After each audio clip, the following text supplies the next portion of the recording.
A healthcare worker just trying to go to work shoots an attempted robber. Let's get out to Steve Keeley.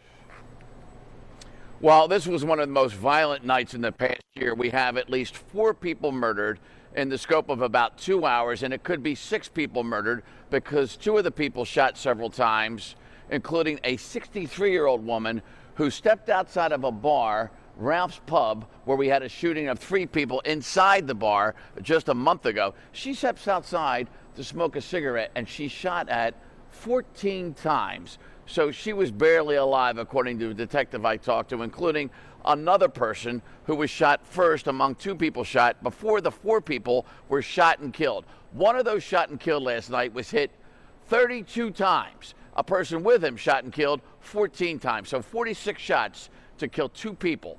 And then this scene right before midnight capped off the ultra-violent night. And this is in the Fairmount section, right around 17th Street. And this man is caring for a client who is bound to a wheelchair. And he's going in for his home health care aide shift right at midnight. And as he parks his Honda, an 18-year-old shows up and points a gun, taps the gun muzzle on the window of the car. What he doesn't know is what a lot of robbers and carjackers are finding out, that a lot more people these days are going to get a permit to carry a concealed weapon because of the crime situation that's out of control, especially in Philadelphia.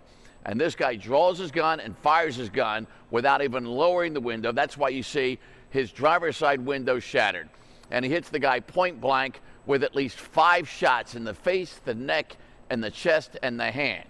The 18-year-old manages to run to his buddy, who dropped him off out of the passenger seat of their carjacked vehicle, and they drive to the other side of town where they're from in West Philadelphia. He drops the 18-year-old off at Penn Presbyterian, then speeds out of the driveway of the emergency entrance. Meanwhile, the home health care aide calls police and says somebody just tried to carjack him. He was sitting in his car. He was approached by a male who walked up to his vehicle, the driver door, and pointed a gun at him. That's when the 32-year-old pulled his own weapon and fired through his driver door window from the inside. And he shot at the male who pointed a gun at him while he was sitting in his car. And that male ran away on foot, westbound on Folsom Street. While investigating the scene, we were notified that a shooting victim showed up at Presbyterian Hospital by private auto. And that shooting victim was shot in the face and upper chest area. He is in stable condition. And one detective told me he stupidly admitted, I was shot on Folsom Street, which puts him as the carjacker at the scene of the crime. Plus, they have video from a lot of the people who live over there on Folsom Street. You can understand why they all have surveillance cameras, right? And so if you look at the video, you'll notice a child safety seat in the back seat of this home health care worker's car.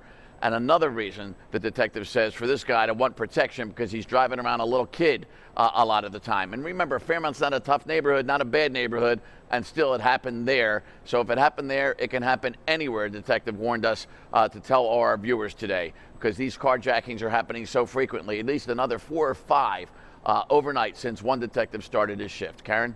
It's very, very alarming and scary. All right, Steve, thank you.